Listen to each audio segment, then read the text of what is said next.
Welcome, seekers of hidden knowledge, to the mystical realm of the occult. Delve into the secrets of the universe as we journey together into the enigmatic world of ancient wisdom. Brought to you by your guide through the shadows of enlightenment, Wisdom Rocker. Uncover the mysteries, unlock the power, and journey with us as we explore the hidden depths within the pages of forgotten scrolls and ancient texts. Prepare to embark on a journey beyond the ordinary, where wisdom transcends time and knowledge is your greatest ally. Welcome to Wisdom Rocker. Prepare to awaken your inner sage. In this video, we will be uncovering the wisdom within the chapters of Lectures on Ancient Philosophy. Written by Manly P. Hall. Chapter 17. A Philosophic Consideration of Man. Considered philosophically, man is the microcosm, or little universe, the miniature creation in whose composite nature are epitomized the various orders of life, divine, supermundane and terrestrial.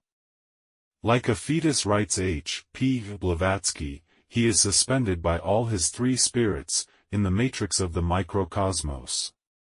Humanity, then, is still in an embryonic state and, dwelling within the darkness of the sidereal womb, is suspended from cause by a threefold umbilical cord, the cable tow of the Freemason and the braided cord of the Brahmin initiate.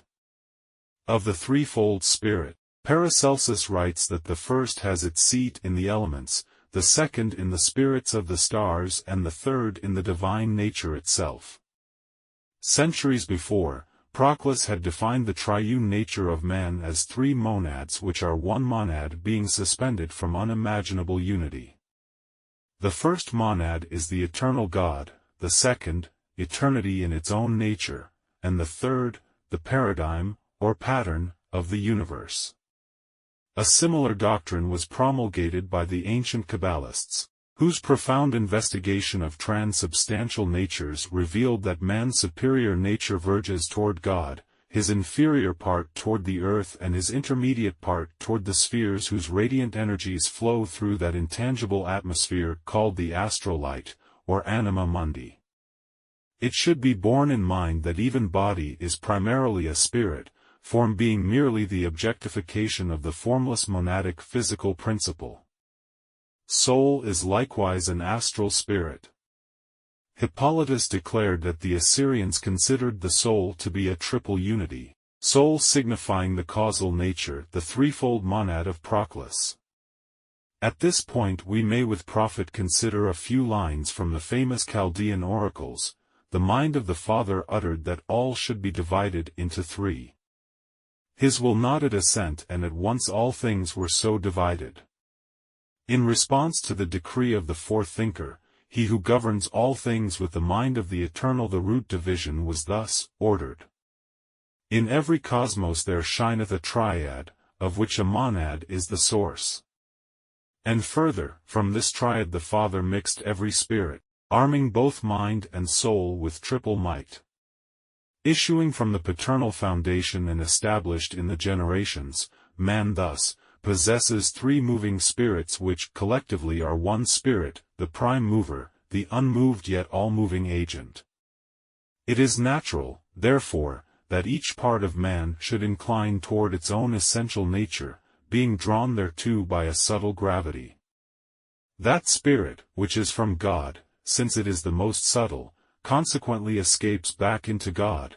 The thrice beyond that spirit which is of the soul inclines toward the celestial spheres, since it finds its affinity in the stars of whose substances it is composed, while that spirit which is of the body is drawn downward to mingle its agencies with the dark earth, its common parent.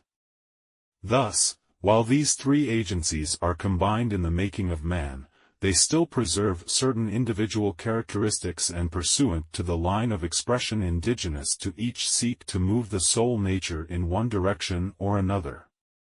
The salt of the alchemists is but the terrestrial nature, the sulfur the celestial, and the mercury the sidereal. From the blending of these three spirits the Hermetists brought into existence the philosopher's stone. In our analysis of man, we first regard him as a threefold being epitomizing in a single nature the whole order of universals. The three powers, or monads, enthroned within his nature become vortices of force around which move respectively the substances of the supreme, the superior and the inferior spheres. Objectifying environments from their own constitution, these monads surround themselves with spheres of consciousness that have their analogy in the universal planes or worlds. Thus, the supreme world outside of man exists within man as the environment of his divine spirit, the superior world in the environment of the soul spirit and the inferior world in the environment of the body spirit. The three monads are also included within each other. The first includes the second and third, the second is included in the first but includes the third, while the third, including within its nature neither of the others, is included within them both. Hence spirit includes both soul and body, soul includes body, but is included within spirit, and body, being the least of the parts, includes neither spirit nor soul but is included within both. The sphere of man's divine spirit is consequently his heaven world and his inferior nature exists within this heaven even as the earth floats within the constitution of the sidereal organism. The sphere of the soul is man's human world, where suspended between the superior and the inferior the rational judgment may be inclined by the will to the contemplation of either extreme. The sphere of the body is the inferior world which, analogous to the vast organism of the elements, seeks to swallow up consciousness and hold the innate life within the dark embrace of form. Thus, the universal man is mirrored in the individual man, in whose parts and members are revealed the laws and processes of cosmic procedure. The mysteries instructed man in the nature of his own invisible constitution, revealing to him the structure of the microcosmos of which his spirit was the guiding part. They first informed the disciple that the physical organism, devoid of permanence and rationality and far from being the master of the life, was simply a whimsical gesture, as it were, of the soul. To the initiated, the very death of the body was proof of the immortality of the soul, for it signified that separation in which a stronger nature deserted a weaker. The body and the soul were likened to two runners, the first being subject to fatigue, but the second tireless. For a while they keep abreast of each other. The body, however, having exhausted the vitality that had been loaned to it, soon lagged behind, but the soul, being tireless because its vitality was inherent, rapidly outdistanced the body which was eventually forced to discontinue the unequal struggle because of exhaustion. Thus, while it is natural for forms to perish, it is also natural for the soul to continue in a vital state for a long period of time. By rational unfoldment it gradually inclines toward spirit, until it finally mingles its own essences with those of immortality. In Platonism we find the soul continually engendering forms and after having accomplished the purposes for which the forms were designed casting them aside to redirectionalize its own energies. The Greeks held that both life and death were administered by the soul, declaring that so-called acts of providence were but the will of the soul for the body which it had fashioned and of whose destiny it was the arbiter. In his treatise on suicide, Plotinus describes the difference between natural and violent death thus, but it is requisite to remain in life, until the whole body is separated from the soul and when it does not require migration, but is entirely external to the body. After what manner, therefore, is the body separated from the soul? When no longer anything pertaining to the soul is bound in the body? For when this takes place, the body can no longer bind the soul, the harmony of it no longer exists, which the soul possessing, it also possessed. What, then, shall we say, if someone should endeavor to separate the body from the soul? May we not say, that in this case he must employ violence and that he departs, but the body does not depart from him? To which may be added, that he who effects this separation, is not liberated from passion, but is under the influence of some molestation, or pain, or anger. If, also, a fated time is allotted to each individual of the human race, a separation of the body from the soul cannot be prosperous prior to this period, unless, as we have scud, this becomes necessary. In the quotation it is arcanely hinted that under certain conditions the soul, which is, as it were, mixed throughout the substances of the body, is caused to pass out therefrom and hover about the body, proximate to it but not entangled by the physical organism. When the concerns of the soul are liberated from the concerns of the body, the whole nature of the soul inclines away from form, gradually severing its connection therewith until at last, having nothing in common with bodies, it retires from them into itself. This is in truth the philosophic death, in which there is not a violent but a gradual segregation of interests. Under normal conditions, the complete separation of the soul from the body is not achieved during a single lifetime, but the soul voluntarily withdraws itself from a decrepit or depleted body because that body is no longer an instrument of rational liberation. Thus, in natural death the soul simply casts off a worn-out organism to continue its functions in some newer and more adequate vehicle. Suicide was considered by the ancients to be a misdirection of power, for whereas natural death is a gesture of the body. In natural death the soul casts off the body, but in suicide the body casts off the soul. Hence such an end is termed violent, for the soul is forcibly ejected from its form without the liberation granted by rational procedure. In his Scholia on the Phaedo of Plato, Olympiodorus declares suicide to be permissible to the wise under 5 conditions, which specifies the circumstances under which pollution of the divine nature might not be countenanced by the individual. He epitomizes his argument in these words: suicide is unlawful, when committed for the sake of the body, but rational when committed for the sake of the soul. Here we have to a certain degree the fundamental tenet of the samurai, death before dishonor. Suicide is therefore unjustifiable to escape misfortune and affliction or to evade responsibilities, but a legitimate end when it represents the sacrifice of life for the good of the nation or the service of the gods.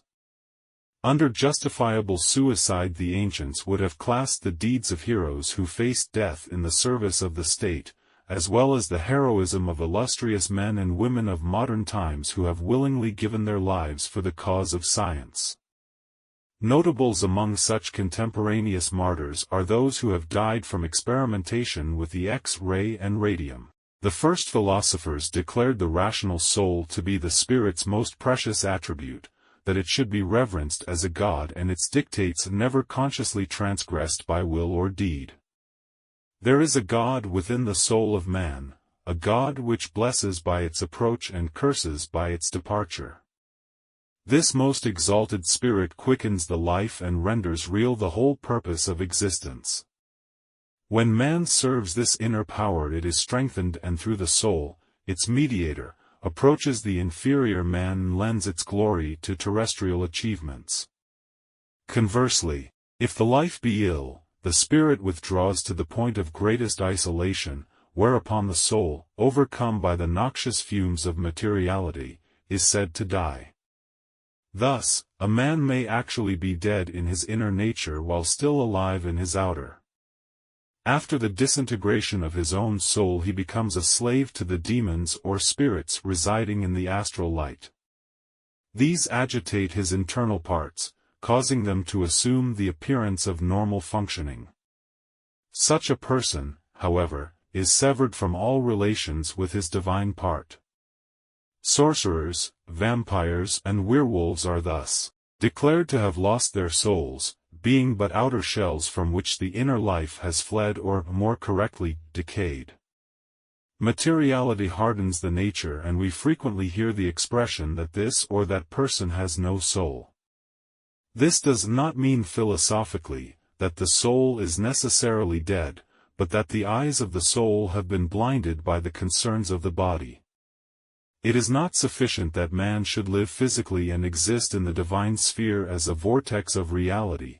it is also necessary that his soul, composed of the astral light, should be caused to verge toward reality and thus impregnate the entire organism with those virtues which are resident in the seven spheres.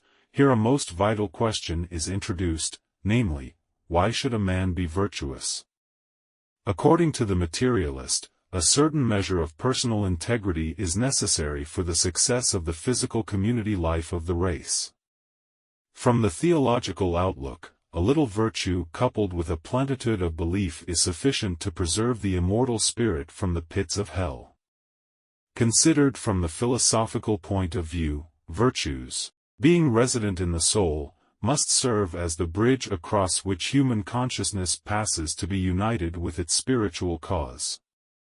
When we elevate the concerns of the body above those of the inner nature, we threaten the integrity of our soul life and thereby endanger our rationality. The second death of theology is the death of the soul, at which time the individual's astral, light body is disintegrated back into the anima mundi, which is the soul of God. These, then, are the major elements in the occult constitution of man. 1. The spirit, which is the eternal foundation and the abiding reality, by virtue of which man is immortal, superior to both beginnings and ends and eternal in his own heavenly nature. 2. The soul, which is the intermediary by which the life in each is mingled with the starry life in all, and the qualities of the sidereal bodies are communicated to each individual, who thus manifests through vices and virtues the states of excess and temperance existent in the sidereal nature.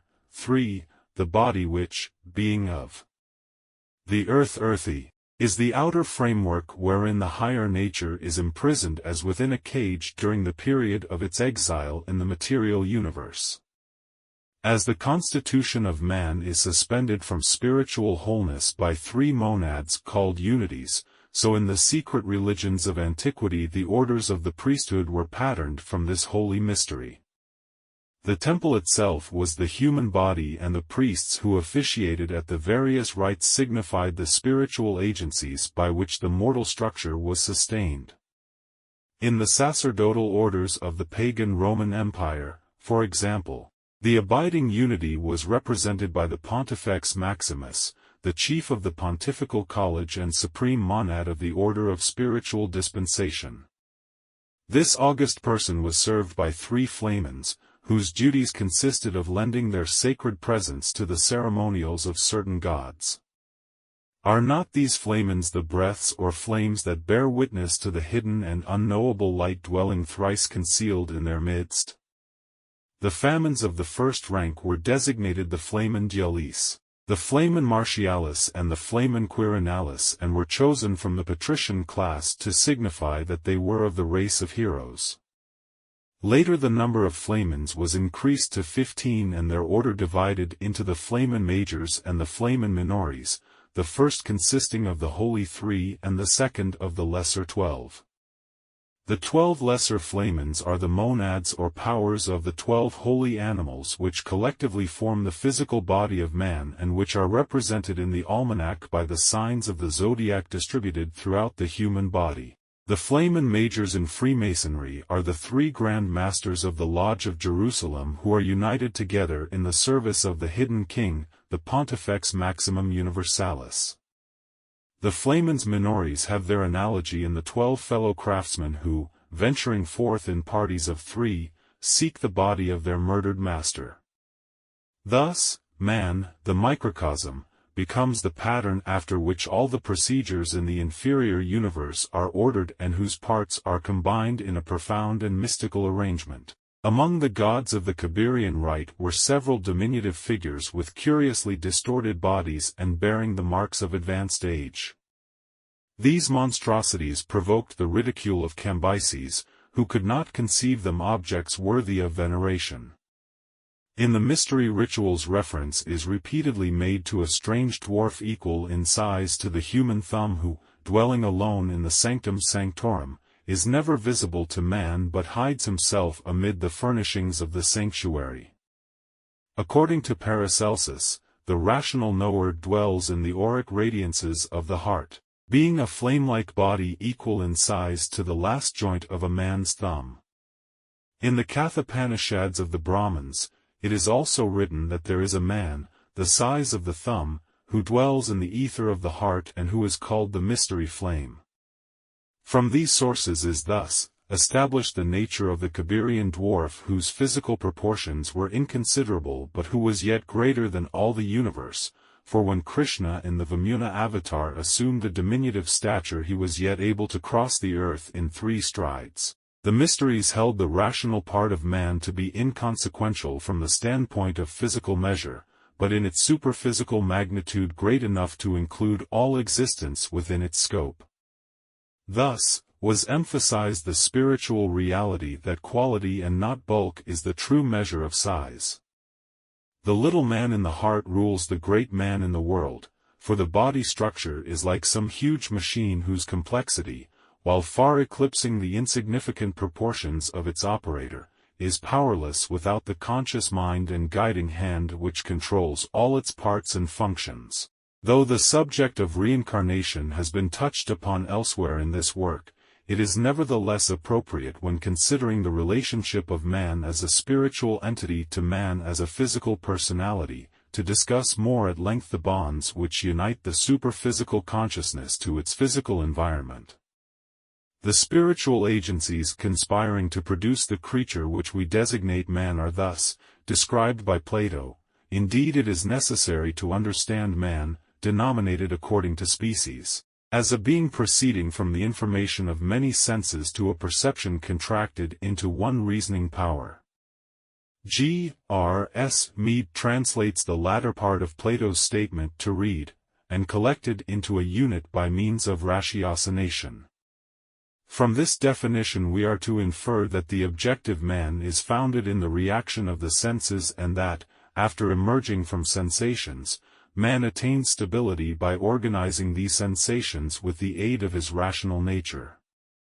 If these sense stimulations are not analyzed with respect to cause and mutual relationship, it is impossible for unity to exist within the nature, and for lack of such unity man must continue to exist as a bundle of contradictions held together only by instinct. It has already been stated that man does not actually enter into his immortality until he becomes conscious of that immortality. The instinctive man is consequently not immortal because in his consciousness there is still a vast preponderance of mortal elements. The eternal ebb and flow of cosmic processes contribute instability to the whole temperament, and in response to this inconstant action the soul abides in a state of untranquility. Spirit is the supreme power, and only when through initiation into the mysteries of the spiritual spheres he is moved to unite his soul and body with his spiritual part does man actually achieve immortality. Noble aspirations incline the soul toward the great king, and only by absorbing his inferior constitution into the substances of this first of immortals does man actually annihilate the interval between his temporal existence and his eternal endurance. The problem of metempsychosis was one that profoundly occupied the attention of Platonist, Neoplatonist, and Gnostic alike. The Pythagorean doctrine of transmigration as expounded by Empedocles was admitted to contain an arcane rather than a literal meaning, while apparently accepting the doctrine of the literal transmigration of human souls into the bodies of animals. Plotinus undoubtedly possessed a knowledge of the esoteric interpretation of the doctrine, for nowhere else in his writings does he so freely employ irony and ridicule. Proclus, Chalcidius and Hermes all maintained that it was unphilosophic to affirm that the human soul could ever return in the body of an animal, for the very will of the gods forever preserves so noble a creature as the soul from such a disgrace. Proclus enters the lists in Plato's defense, setting for himself the task of interpreting Plato's allusions to the return of man in a brutish constitution. Proclus reminds the reader that when in the Republic Plato declares that the soul of Thersites assumed the life of an ape, the word life, and not body, was very explicitly used, thus signifying that the soul assumed the irrational appearance, though not necessarily taking on the physical form of an ape.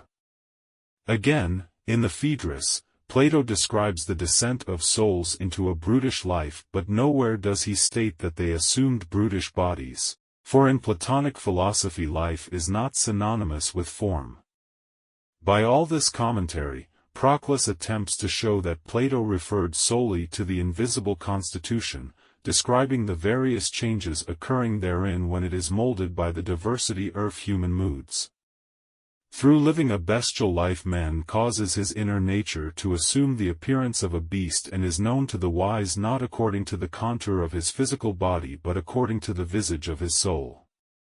When so completely possessed by animalistic traits that the soul takes on the similitude of a beast, he is classified according to the species of his soul and hence may reasonably be termed an animal. Pythagoras delved even more deeply into the occult conditions resulting from a depraved life, circulating among a selected group of disciples a conclusion still more profound concerning the condition of the unrighteous dead. He declared that as like attracts like and man by common impulse verges toward natures most closely resembling his own, it was natural for the virtuous to incline toward God and for the vice-ridden to incline toward the beast. Pythagoras did not intend to liken a bad man to a good animal, but rather employed the animal as a symbol of a nature in which rationality is dormant and the impulsive nature supreme. He stated that under certain circumstances a depraved human soul might attach itself to an animal even as a demon might attach itself to a man. The human soul did not actually enter into the constitution of the animal but rather verged toward the instinctive nature of the animal in an effort to gratify its own uncurbed desires. Hence an animal may be moved or influenced by a human soul even as Socrates was influenced by his demon. A certain animal exhibiting almost human intelligence may owe that quality to some human soul that has attached itself to the superphysical nature of that animal. In ancient theology Hermes was called the psychopomp, the lord of souls and shepherd of men, of whom Proclus writes, Hermes governs the different herds of souls and disperses the sleep and oblivion with which they are oppressed. He is likewise the supplier of recollections, the end of which is a genuine intellectual apprehension of divine natures.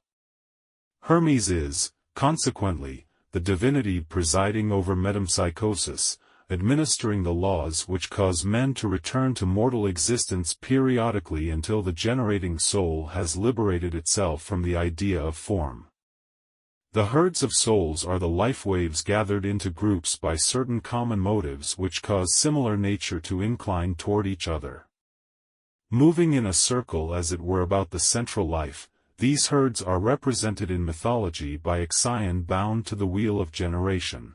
As the dispenser of sleep and oblivion, Hermes controls the moods by which men are entangled and held to form, or rather released therefrom.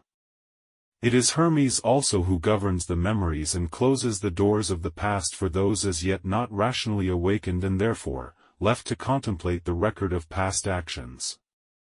He is likewise denominated the supplier of recollections and in this office is true to his great role of universal instructor. As the god of wisdom, Hermes instructs men by revealing to each individual the record of his own experiences. In the Egyptian myths Hermes is the scribe of the gods and his writings are traced upon the tables of memory.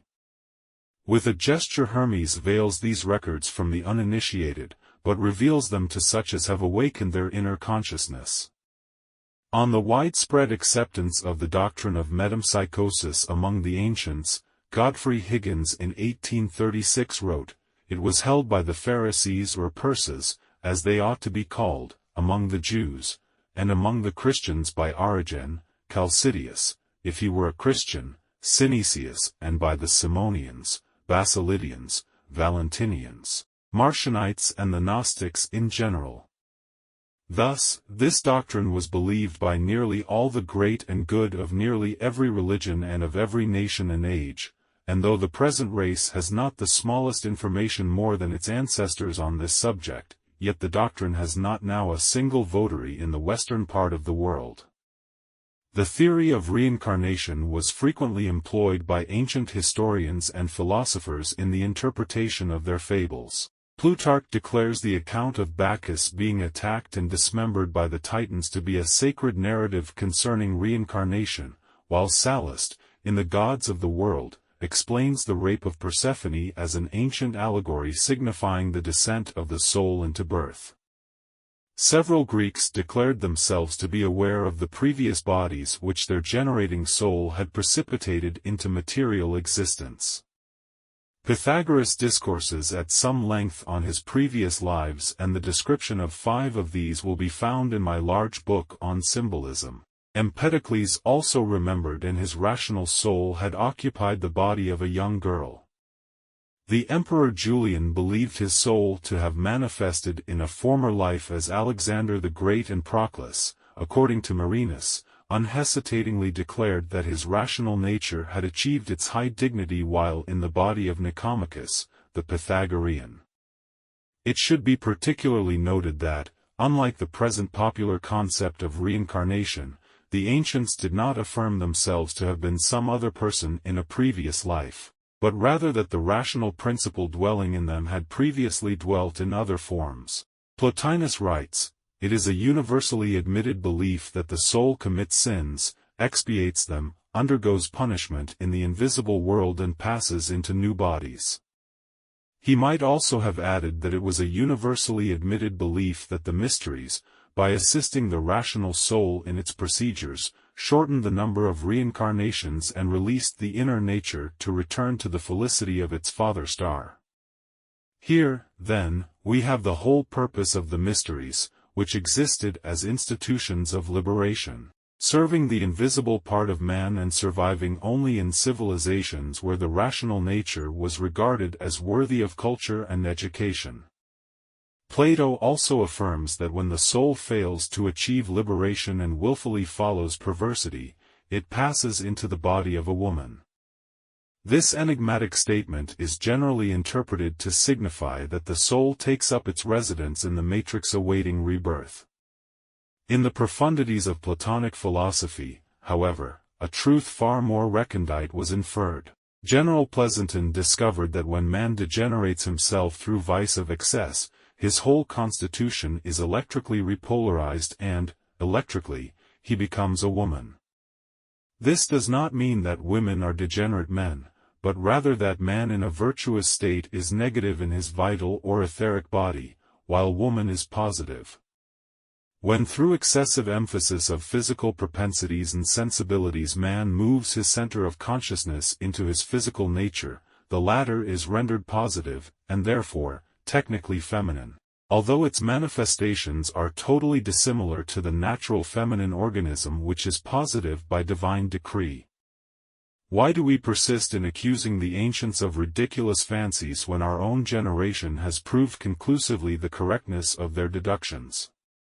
There is but one answer: we have arrived at our findings through what are termed scientific means or procedures, and hence are foolish enough to presume that they could not possibly have been discovered in any other way. In reality, philosophy armed only with the instruments of reason has penetrated the rational sphere where science fears to tread, and has left a record of glorious accomplishment in every division of learning. One other thought before we pass to the consideration of another phase of man's philosophic constitution, namely, the incarnation of deeds and the buildings of bodies composed of actions. Plato has already affirmed that man as a form proceeded from the sensations. It is equally important to bear in mind that all thought, feeling and action, having their origin in the superphysical nature, descend like monads from their generating sphere and clothing themselves in appropriate vehicles manifest as entities upon the planes of the inferior universe. In a symbolical sense, insects were regarded by the ancients as the incarnations of human attitudes. Butterflies, for example, were said to be an expression of the beautiful thoughts of men, while evil insects that torment man and beast were the offspring of destructive impulses of the soul. Plagues were attributed to a similar origin, for the bacillus, coccus and spirillum, now the subject of so much scientific disputation, were regarded simply as minute organisms enlivened by the various emotions of men. In the invisible world, therefore, exist manifold orders of life that are actually the mental and emotional progeny of human beings. Paracelsus recognized this fact when he describes the incubus and the succubus, the demons, male and female respectively, fashioned from the stuff of emotional intemperance. Man may yet come to realize that he possesses the power to create living things and in great measure thus, fashion the instruments for his own torment. When Christian theologians substituted hell for the pagan wheel of existence, they evidently sensed the import of Plato's intimation that physical existence was the death of the spirit. The material universe, in whose substances our emotions find vehicles of expression and our actions forge weapons to cause us suffering, is indeed a sphere of recompense, a world of retribution, a place of punishment wherein natures perforce must linger until their own innate perversity has been mastered. In the Sefer HaZohar attributed to Rabbi Simeon ben Jokai it is written, "What to the man who says that the doctrine delivers common stories and daily words? For if this were so, then we also in our time could compose a doctrine in daily words which would deserve jar more praise. If it delivered usual words then we should only have to follow the lawgivers of the earth, among whom we find far loftier words, to be able to compose a doctrine. Therefore, we must believe that every word of the doctrine contains in it a loftier sense and a higher mystery. The narratives of the doctrine are its cloak. What to him who takes the covering for the doctrine itself? The simple look only at the garment, that is, upon the narratives of the doctrine, more they know not. The instructed, initiated, however see not merely the cloak, but what the cloak covers. As the written law, thus, likened to a garment, conceals within it that unwritten law which is the first mystery, so must the body of man be regarded as a vestment within which a most hidden doctrine is preserved.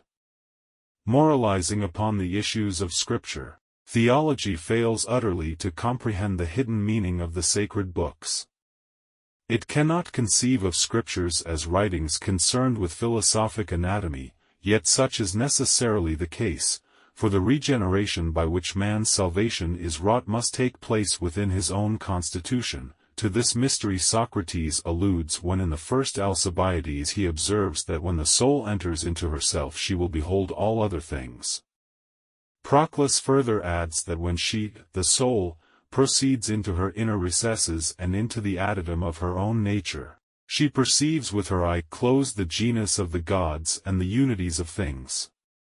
The rites and symbols so carefully preserved against the ravages of time and unenlightened ages have been saved for such as can realize that the human body itself is the house of hidden places, the tabernacle of the Most High God, the place of the initiation, the sanctum sanctorum wherein properly consecrated chambers the deities abide and accept the sacrifices offered up by sensible natures. Turning inward from the concerns of the outer life, man enters an area dedicated to the immortals. His own interior constitution is holy ground, and here the gods, so distant from his material concerns, mingle their personalities with his rational endeavors. Man indeed may be likened to some highly glorified snail carrying his own refuge with him and in moments of danger retiring into that stronghold which is his real self. The analogies between the house of God in the world and the house of God in the soul have been very carefully drawn. To those unfamiliar with the concept, the likeness is unsuspected, but the moment the mind ponders the problem the analogy becomes obvious. The secrets of the mysteries have always been safe from the profane because the average individual applies the principles of ancient philosophy to everything except himself. The modern student of rounds and races, for example, while dividing the whole social order into numberless subdivisions, never applies the principle to the inner part of his own being. The gods are in the heavens and their power is felt to the most distant parts of the earth, yet man has not discovered that, most important of all, they are sitting upon their golden thrones within his own nature. There is a reason why the ancient temples were patterned after the human body and why every ritual finds its correspondence in some function of man's composite constitution. The studious seeker after the keys to the hidden work will do well to take the whole body of symbolism and ritualism and attempt to discover their correspondences in the workings of his own parts and members. Salvation is not alone a matter of theology nor yet a matter of philosophy, it is a matter of science and, of sciences, particularly the concern of biology. Biological salvation is a formidable term. Yet it underlies the whole theory of religion, for the redemption of the human race cannot be achieved spiritually until each individual has come to understand the relationship between all his parts and is instructed in the proper manner of combining his forces and resources. Man is therefore, the quintessence of all the elements, writes Paracelsus, and a son of the universe or a copy in miniature of its soul, and everything that exists or takes place in the universe, exists or may take place in the constitution of man. The congeries of forces and essences making up the constitution of what we call man, is the same as the congeries of forces and powers that on an infinitely larger scale is called the universe, and everything in the universe reflects itself in man and may come to his consciousness, and this circumstance enables a man who knows himself, to know the universe and to perceive not only that which exists invisibly in the universe, but to foresee and prophesy future events. On this intimate relationship between the universe and man depends the harmony by which the infinite becomes intimately connected with the finite, the immeasurably great with the small. It is the golden chain of Homer, or the Platonic ring. Concerning the spiritual agencies which actuate the vast sidereal order we are still comparatively ignorant. In its quest science classifies phenomena but senses few of the motives of which phenomena are but the transitory expression. We recognize an infinite life manifesting through an all-powerful urge which, communicated to universal bodies, hurls them with great violence through the definition-less vistas of space. We sense yet cannot fully comprehend the stupendous agency which orders the infinite diversity of existence. Still it profits us nothing to contemplate this infinite magnificence, for recoiling from the unimaginable the mind is sickened by the awesomeness of cosmic magnitudes. Each new discovery but complicates the issues. Men grow tired of the vain quest for ultimates and with a certain measure of relief draw their shrouds about them and turn from the whole uncertainty. Life becomes a period of vain searching in which the mind, certain beforehand that it shall not achieve its goal, struggles against its own convictions for a little while. The materialist is not really disappointed when failure rewards his efforts, for down in his very heart he really expected disappointment and would have been genuinely surprised with any other result. The most the uninitiated can hope to accomplish is a certain classification of the problems of the unknown whereby futurity may receive the answerless queries of the past in orderly form. The astronomer is equipped with the finest instrument that genius of man can produce. Gazing into the starry night through a 40-inch refractor, the pageantry of stars that moves across his field of vision is brought a little nearer, but their mystery is only compounded by their proximity. How can a man, even though long tutored in the science of the heavens, sense the motives of these distant spheres when the very blades of grass outside his observatory door and within the grasp of his hand are a mystery equally unsolvable? If a philosopher should enter that observatory and say to the aged astronomer, "Your quest is in vain, no lens ever ground by mortal hand can discover the souls of the stars," the scientist would answer, "I know that, but how else can I seek? I am born of a race that desires to know and I must search, for only by this vain endeavor can I satisfy that inner urge." Scientists are men of a race apart, a definite mental species. We are eternal questioners, servants to an unfulfillable desire. The philosopher might smile and make reply, "High urge to know is proof of the power to know, for the mind does not seek that which is incomprehensible, but is ever attempting to manifest in its outer functions that knowledge which is inseparable from its inner nature. The knowledge you desire is achievable and you are divided from it only by your method of approach. Imagine that instead of this telescope, the inanimate product of mechanical skill, you possessed a living lens by which the stars could be brought closer to you than your very self. Do you not realize that you yourself are a telescope and that by looking through your own being you can discover the secrets that lurk upon the very boundaries of space? Your own composite nature is a living instrument by whose virtues you partake of the sun, the moon and the stars. Your soul is of the very stuff which lights the stars, and by virtue of these in you and yourself in them their secrets are comprehensible to you. The life that actuates your own parts is a measure of that universal life, and the form that renders all these intangible agents perceptible to the outer senses is one with the spirit of form, whether it exists in the earth or in the sky. If you would understand universal mysteries, you must realize that only through the living instruments that have united to form your own being are the divisions of cosmic life rendered perceptible. Turn from your telescope, which can show you little more than your own unaided eye and will but confuse your already tired brain. Turn to the analysis of your own nature, the manifold parts which unite to form your wholeness, for by learning to know the mystery of your own being you will come to understand the wonders of the all. Man's only hope of knowing is vested in himself. The creative ingenuity which continually manifests in the development of the arts and sciences discloses, in some measure, man's indwelling divinity. Though comparatively insignificant, the individual is nevertheless a creature with awareness and the capacity for infinite realization and understanding. While in magnitude he verges toward the inconsequential, in potentiality he inclines toward universal immensities. It is irrational, therefore, to judge humanity by the measure of its outward structure.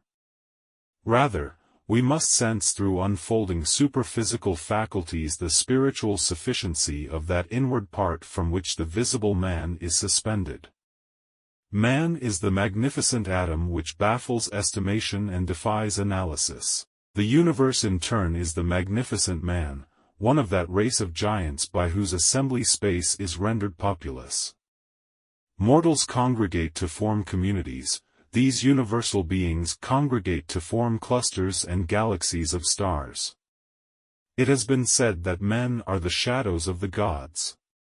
The simile is most poetic, but man is more than this, for the shadow is substantial and to it divinity has imparted something of itself that the likeness may share the virtues of the original.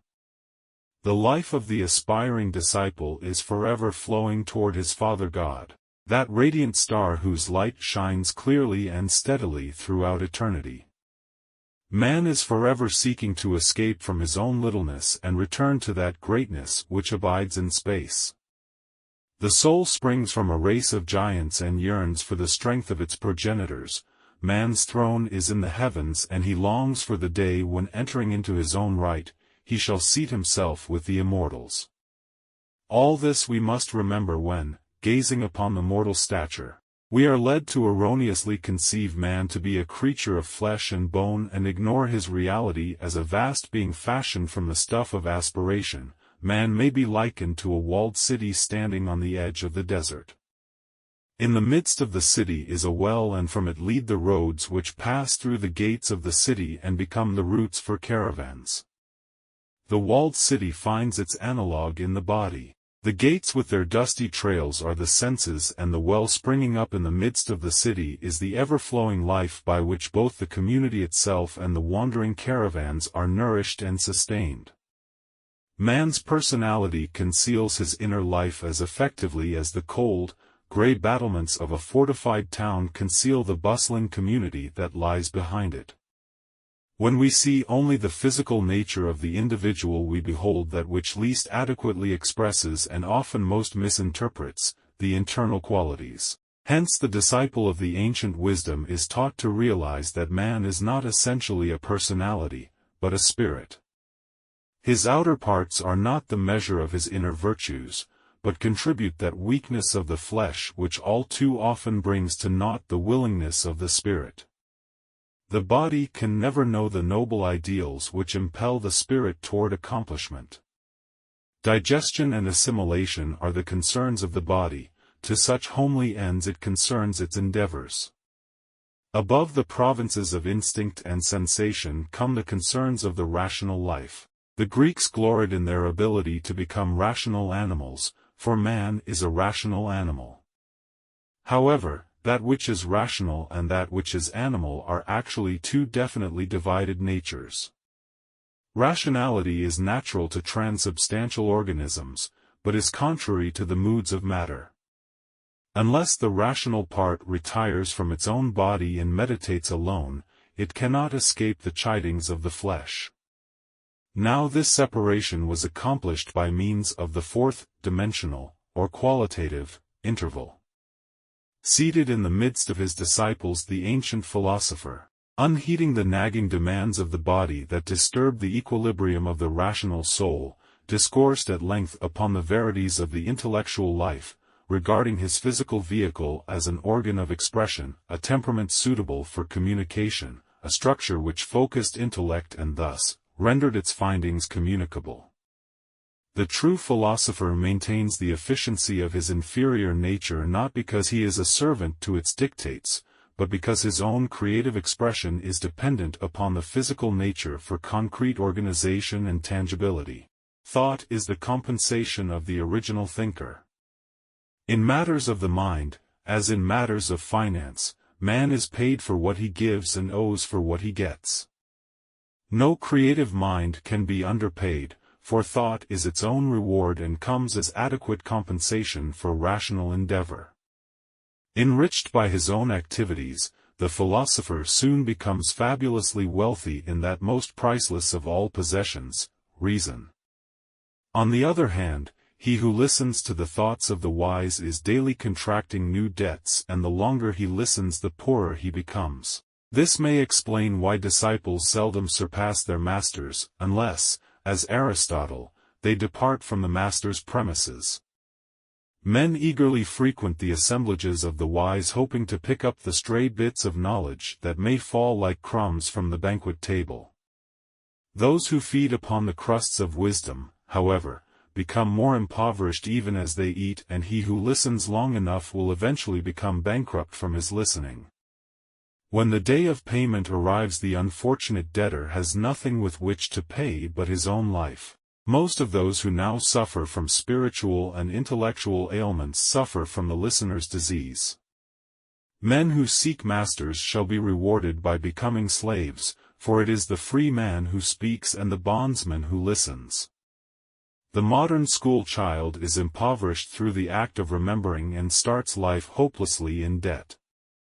To a certain extent the great minds of the world have rendered humanity mentally indigent. By being a great philosopher, Plato has rendered innumerable other minds unsound and thus contributed to the ethical delinquency of millions. In a similar sense, Christianity is in bankruptcy to its founder, and the Orient will never be able to pay Buddha the interest on its indebtedness. Instead of stimulating the body of thought, the philosopher all too often paralyzes it. The great teachers of the world have ever drawn to themselves a coterie of mental corpses which, like dead planets, take on a semblance of life by reflecting the radiance of the central orb about which they revolve. Followers, to use the words of Shakespeare, have a lean and hungry look. Though totally unmindful of the fact, they are actually economizing in an effort to liquidate. Disciples owe so much that they dare look no man in the face, but feel duty-bound to spend their days and nights hymning their instructors with proper glorias. Philosophy today is overwhelmed by a deluge of nondescript ites. We have the Hegelites, the Benthamite, the Millwrights, the Watsamites, cum multisaliis. This ite is the significator of approbation and agreement, a fervent so mote it be, as it were, from the Amen corner. Individuals incapable of formulating even a notion of their own, frantically search for someone to agree with, thereby entering upon the path of mental deterioration in which the intellect descends from the simple state of not knowing to the actual inability to know. An individual who becomes an ite consequently pleads intellectual bankruptcy and assumes what must ultimately prove to be the odious role of serf. From all this it becomes evident that thought is its own reward, that no man can actually profit from the labors of others but must work out his own mental salvation with untiring diligence. The purpose of a great mind is to inspire to accomplishment, but this end is usually frustrated by an adoring multitude who cannot preserve inspiration as an indefinite quality but must become letter worshippers by prostrating their own minds before a superior intellect. It has always been a serious question to me whether Jesus ever actually spoke the words, "If ye love me, keep my commandments," for the statement is clearly out of accord with both divine and human reason and reeks to high heaven with the sanctified odor of pious interpolation. Truth personified might well cry out, "Let him who loves me, seek me himself and discover me in his own way, and I will reward him with myself." In an old alchemical figure is depicted an aged alchemist out with a lantern at night following in the footsteps of wisdom, while in another part of the picture is a group of worldly wise men huddled together exchanging their notions with each other and totally oblivious to the spirit of truth but a few feet distant from them. You who would discover the inner mysteries of life, depart from the concepts of the many. Be not followers of strange gods, but seek reality according to the impulses of your own higher rationality. Become creative thinkers, not simply followers of blind cults. Admit enslavement to no mind, read the words of the wise, but think for yourself. Attend to the conversations of the learned, but let your conclusions be your own. Be not hasty to condemn, but accept only that which you are capable of reasoning through with the aid of that divine power resident within. And finally, remember the words of Buddha, "I will not believe a thing because any man says it, not even if it be the reputed word of God. I will only believe it when to me it is true." Thanks for watching the Wisdom Rocker. Don't forget to like, comment, and share.